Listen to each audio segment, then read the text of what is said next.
itu. Abdi dinas, orang yang juga dinas. Maksudnya abdi dinas apa ya? Tadi segala sesuatunya cukup dengan duit. Menolong orang misalnya duit, membantu orang misalnya duit, memberitahu orang misalnya duit, apa saja misalnya duit. Sedang bagi orang yang beriman, menolong orang miskin bukan karena mengharap dapat duit, malah duitnya yang dilimpahkan. Menolong anak-anak yatim bukan mengharapkan duit, malah duitnya yang dilimpahkan. Gitu ya, untuk membantu mereka. Bukan tujuannya, pasti tujuannya adalah untuk mencari ridho Allah Ta'ala.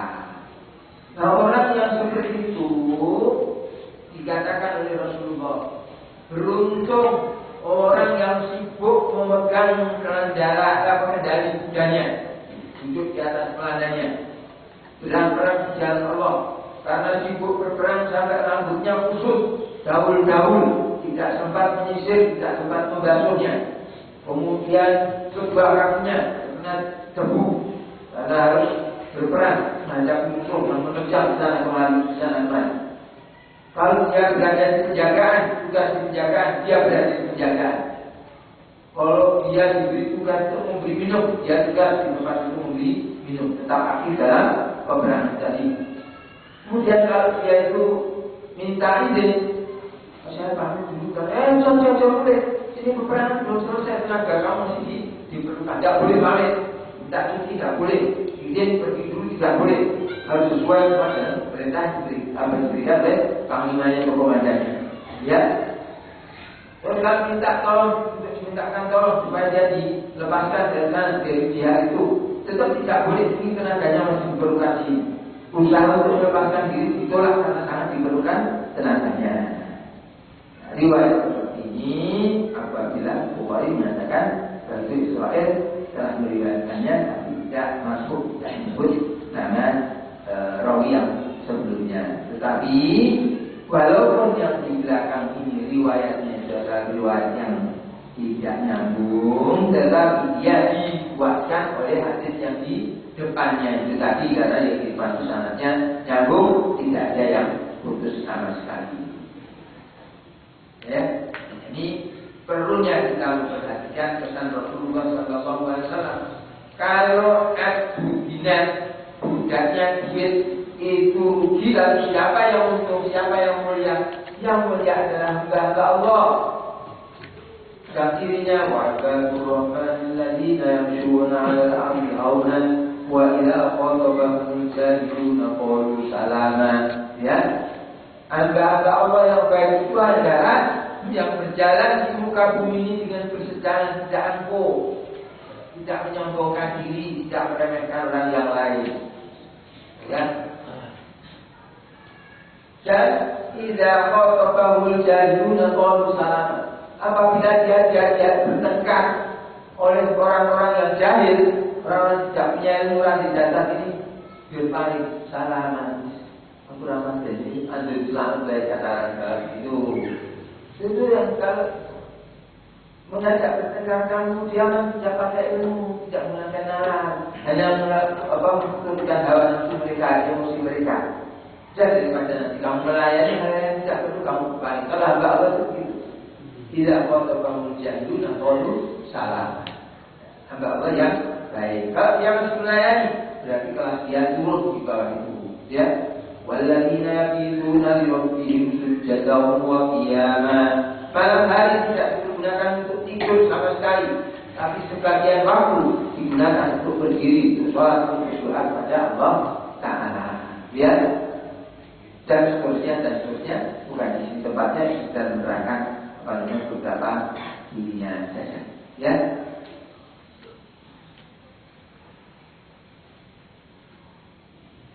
Ya. Dan berikutnya bab yang ke-70. Babu fadlil khidmati bil ghazwi.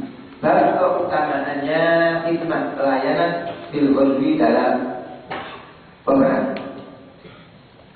Qala hadatsana Muhammad bin Arab, qala hadatsana Syu'bah, qala an Yunus bin Ubayd, qala an Thabit al-Bunani, qala an Anas bin Malik radhiyallahu anhu qala Sahibtu Jarir bin Abdillah. Aku menemani Jarir bin Abdillah. Fa'ana yakhdumuni, maka adalah dia itu melayani aku. Bahwa akbar min Anas. Sedangkan dia menurut perawi ini dia itu akbar kedua dari Anas. Yang menarik. Jadi perkataan Anas sampai bahkan ada yang tumuni gitu ya. Bahwa akbar min Anas itu perkataan perawinya. Ya. Perawi orang Habib Al-Bunani itu yang lain. Qala Dalil berkata Dalil di Dalil bin Abdillah yang ditemani oleh Anas tadi. Ini ra'aitul ansar. Aku ini melihat orang-orang Ansar yasna'una syai'an. Mereka itu memperbuat syai'an sesuatu yang la ajidu ada minhum, dan aku tidak mendapati seorang pun dari kalangan mereka itu illa melainkan akramtu, aku mesti memuliakannya. Jadi ini Jalil bin Abdillah ini melayani Anas. Padahal Anas itu lebih muda dari Jalil bin Abdillah. Biasanya kan yang muda melayani yang tua. Kalau yang ini terbalik. Ini Jalil bin Abdillah justru melayani Anas bin Malik. Padahal dia lebih tua, ya. Lalu kenapa kok begitu? Dia mengatakan, saya ini melihat ada orang Ansor. Orang Ansor itu melakukan sesuatu yang tidak dilakukan oleh orang-orang lain, yang menyebabkan saya ini tidak mendapati seorang pun di antara mereka, melainkan saya ingin memuliakan mereka. Penghargaan dari bin Abdillah kepada orang-orang Ansor. Yang hari ini Anas bin Malik. Dan satu hal lagi yang juga dilakukan misalnya bagaimana para sahabat saling memuliakan antara yang satu dengan yang lainnya. Jadi kalau ini orang-orang Ansor dimuliakan oleh Jalil, di antaranya seperti waktu dipersaudarakannya antara orang Ansor dan orang Muhajirin yang berjalan dari Mekah ke Rasulullah SAW. Ini disaudarakan dengan ini, yang ini bersaudarakan dengan ini, dan sebagainya. Mereka itu banyak di antara mereka kemudian pulang ke rumahnya, jajak di saudara tadi yang bersaudarakan, ini rumah saya, kamu separuh dan sana saya separuh lagi. Dan bawa ke ladang, ini ladang saya, separuh buat kamu, separuh buat saya. Demikian yang tidak didapati oleh Jalil bin Abdillah dilakukan oleh orang-orang selain orang Ansor. Oleh sebab itu dalam kaitan yang dia saksikan tadi plus apapun ada hadis diriwayatkan Rasulullah SAW bahwa orang Ansor itu la yuhibbu illa mu'min wa la yuhibbu illa munafik. Orang Ansor itu orang yang membencinya adalah orang munafik, yang menyukainya, yang mencintainya itu orang yang beriman. Jadi sama-sama kita terperosok, ya, membenci karena orang-orang Ansor itu orang-orang Ansor di mengucap penolong Nabi di Medina, bukan di Ansor. Ya, tidak salah paham. Saya tidak memusuhi di Ansor, maka dia tidak di Ansor salah, bukan itu. Ya, Ansor itu sahabat Nabi SAW yang menolong Nabi dan salah Nabi dan salah sahabat itu ke Madinah, dia.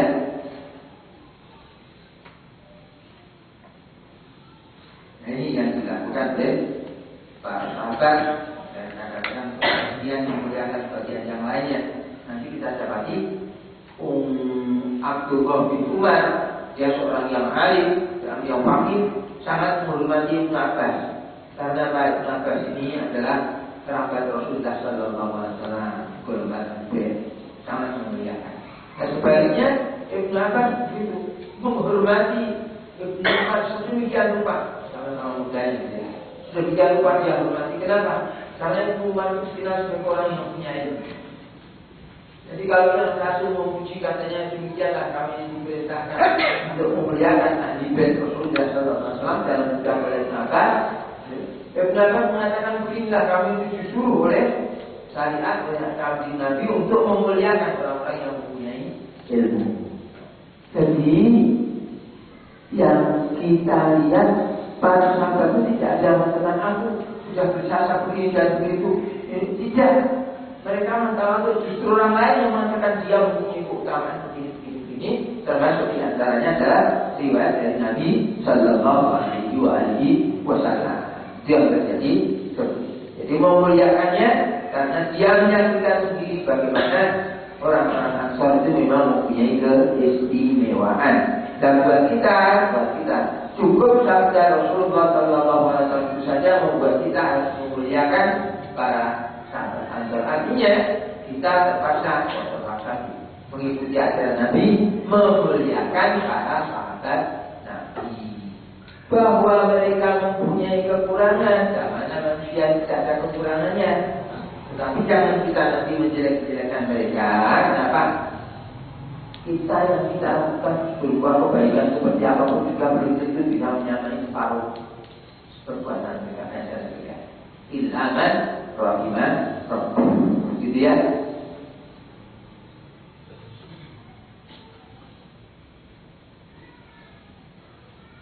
Berikutnya haddatsana Abdul Aziz bin Abdullah wa haddatsana Muhammad bin Ja'far qala an Amr bin Abi Amr maula Al-Muttalib bin Hattab annahu sami'a Anas bin Malik radhiyallahu anhu yang dengar Anas bin Malik radhiyallahu anhu jauh berkata begini, "Kharastu ma'a Rasulillah sallallahu alaihi wasallam ila Khaybar." Aku keluar bersama Rasulullah sallallahu alaihi wasallam ke Khaybar, maksudnya waktu perang Khaybar. Aku melayani beliau. Alamnya qadima Nabi sallallahu alaihi wasallam raji'an.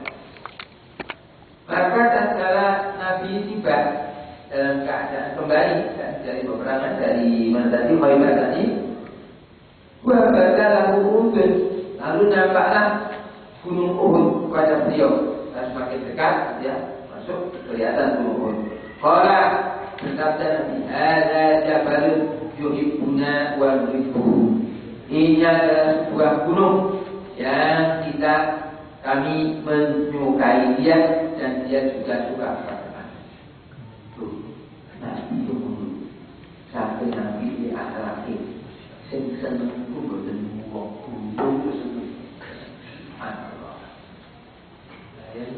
rapi, gunung boli banyak pernah barang kayak saja dengan orang-orang, mungkin saja kurang enak, kurang apa, banyak terus.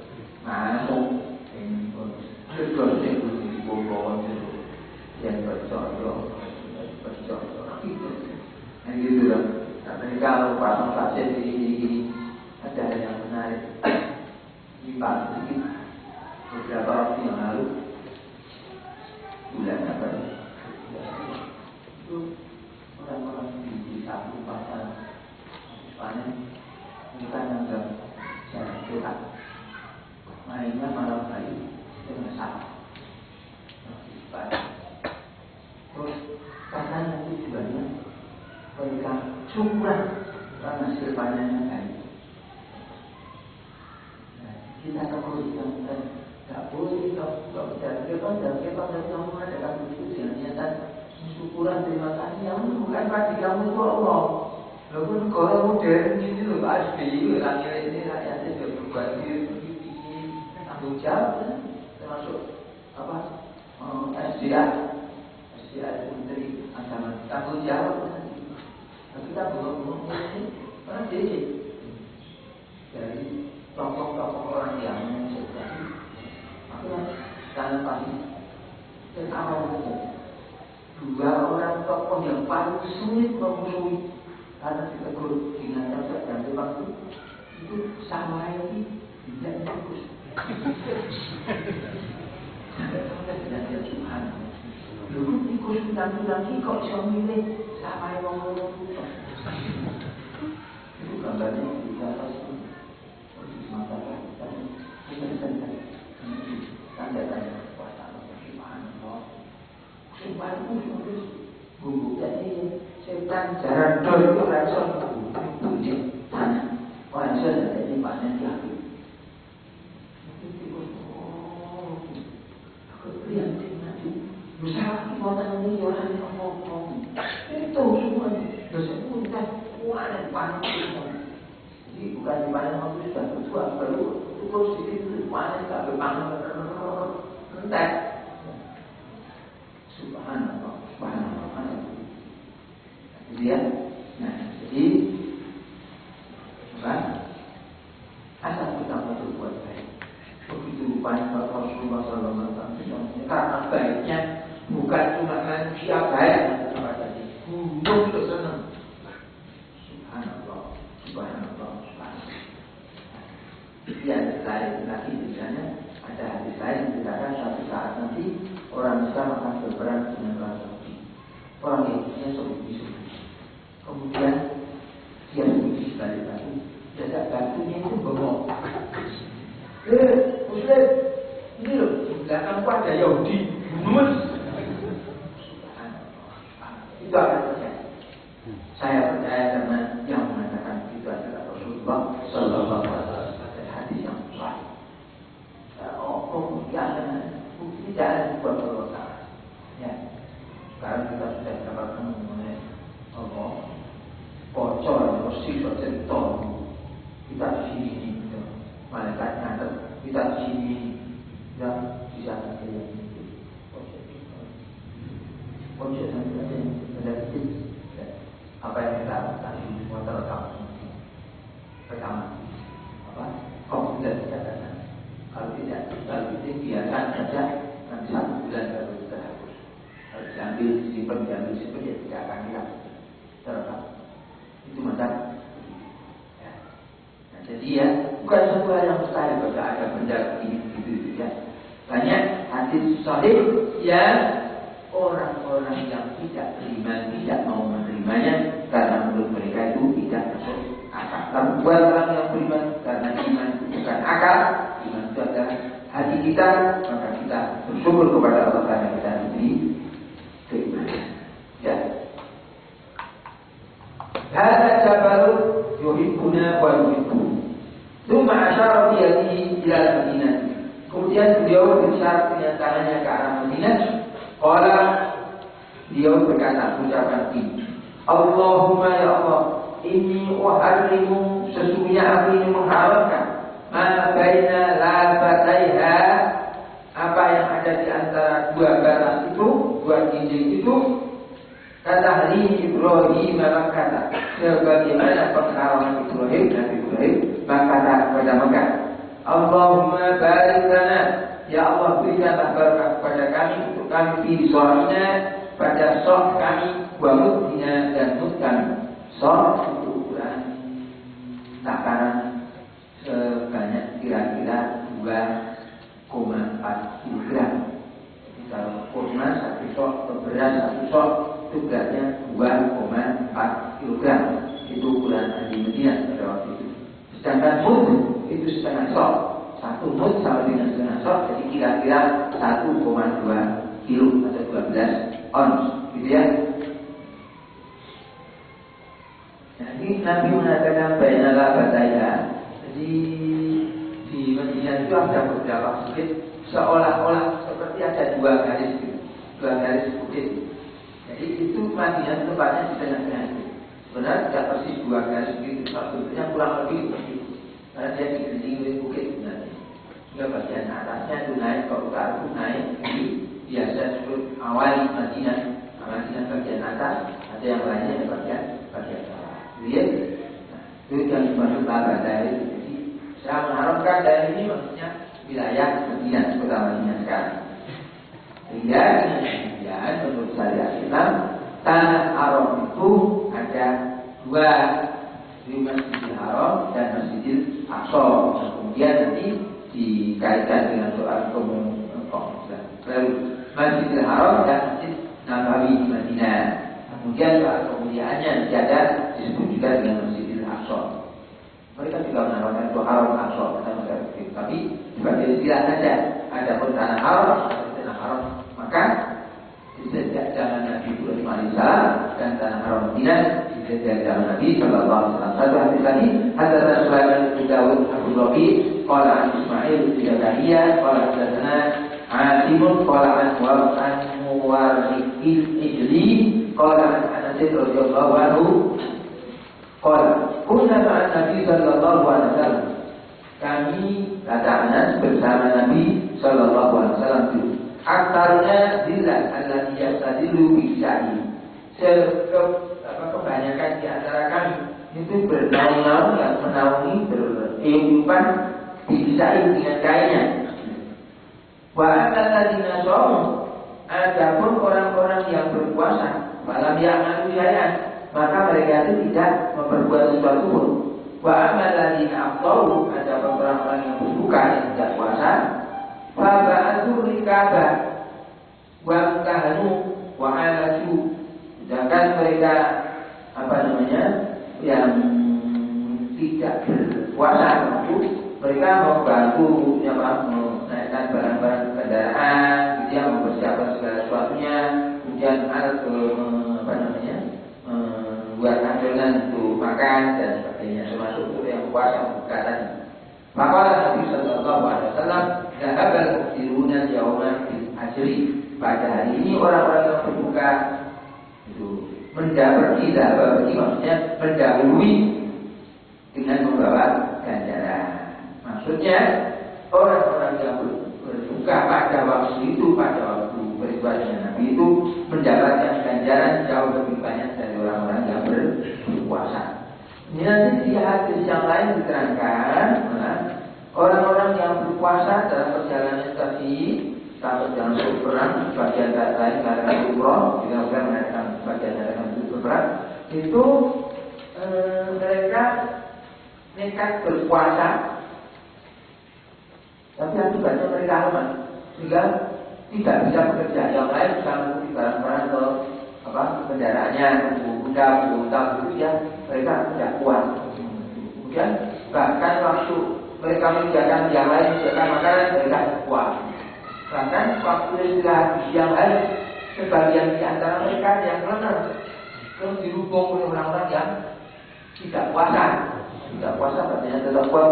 Pernah harus ditipasi dan berikan air ditipasi orang-orang yang tidak berpuasa lagi. Maka ini jadi sebab buruk dari hadis dan abal muktiru dari yaum hasil orang-orang yang berpuasa tidak berpuasa pada hari pergi dengan mendapatkan ganjaran yang lebih banyak daripada orang-orang yang orang-orang yang berpuasa karena keadaan. Nah, dari sini kita juga bisa mengambil pelajaran kalau memang kita dalam keadaan yang payah berat untuk berpuasa, kalau misalnya badannya sakit, ya jangan berpuasa, tidak usah memaksa-maksakan diri, ya. Nanti diganti saja di hari lain kalau sudah sembuh, karena Allah memberikan kelonggaran keringanan. Kalau saya memang sakit-sakitan terus 2 Ramadan juga tidak bisa kok. Saya paksa sekarang jadi muat-muatnya. Oh iya, walladzina yutiqunahu fidyatun ta'am miskin. Yang bayar fidyah saja. Sebab dengan ibadah ini Allah tidak termasuk mengazab hambanya. Ibadah ini bukan siksaan. Jadi ibadah ini dilakukan sebagai bentuk ketaatan kepada Allah, bentuk kecintaan kepada Allah. Kamu taat kepada Allah, kamu cinta kepada Allah, nanti dibelas kasihan oleh Allah, dimasukkan ke dalam jannah, gitu loh. Nah, kalau kamu paksa-paksakan, nanti jangan-jangan terus malah jadi ria. Kalau ria, kamu tidak dapat ganjaran, malah dapat dosa, gitu ya. Jadi, kalau memang kita tidak mampu, nanti ditanya kepada ulama para Islam, dia ada tidak dalam keluarga masalah ini, gitu ya. Jangan sudah sakit, katanya di rumah mumet, terus muntah-muntah, katanya begitu, masuk rumah sakit diinfus, kalau diinfus awalnya proses seger, tapi tak poso diinfus, dan itu benar-benar tidak boleh, gitu ya. Jangan begitu, nanti malah jadi ya kepergian, badannya lemah karena kepergian sudah. Apalagi kepergian kamu ke hal yang manfaat, yang baik, kita kamu berbuka saja, nanti dibayar puasa di hari-hari yang lain. Ya, untuk sekian saja.